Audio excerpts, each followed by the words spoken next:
Je me permets de vous écrire, je t'ai fait un petit mail. Pas de souci si ce n'est pas le cas. Est-ce que vous avez déjà utilisé ces expressions dans vos mails? Eh bah, faut arrêter. C'est en tout cas ce à quoi nous invite une nouvelle trend de TikTok. Dans ces vidéos, des femmes se mettent en scène en train d'écrire un mail qu'elles auraient spontanément écrit, puis le corrigent en l'écrivant à la manière d'un homme. Grosso modo, ça donne beaucoup moins de formules de politesse, suppression des emojis, moins de points d'exclamation, moins de périphrases pour arrondir les angles et plus de tournures qui vont droit au but, plus d'impératifs, on exige et on arrête de demander, on arrête de se justifier pour tout et rien, et on arrête de s'excuser avec des phrases comme « pas de souci si ce n'est pas le cas ». Certains passages de ces vidéos vont encore plus loin. Les femmes écorchent au passage le prénom du destinataire ou l'écrivent en abrégé. D'autres grossissent vraiment le trait en réduisant le mail à un minimum de mots. Mais après tout, less is more, pas vrai? Bon.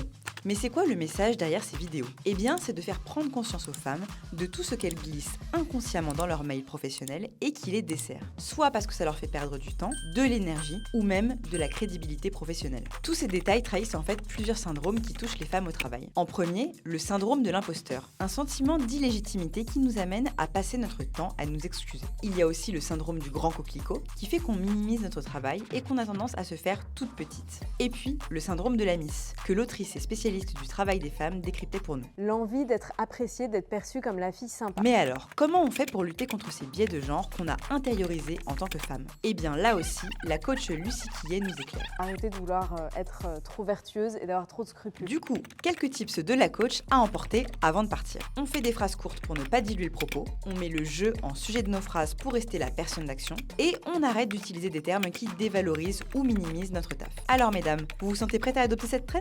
Dites-nous en commentaire.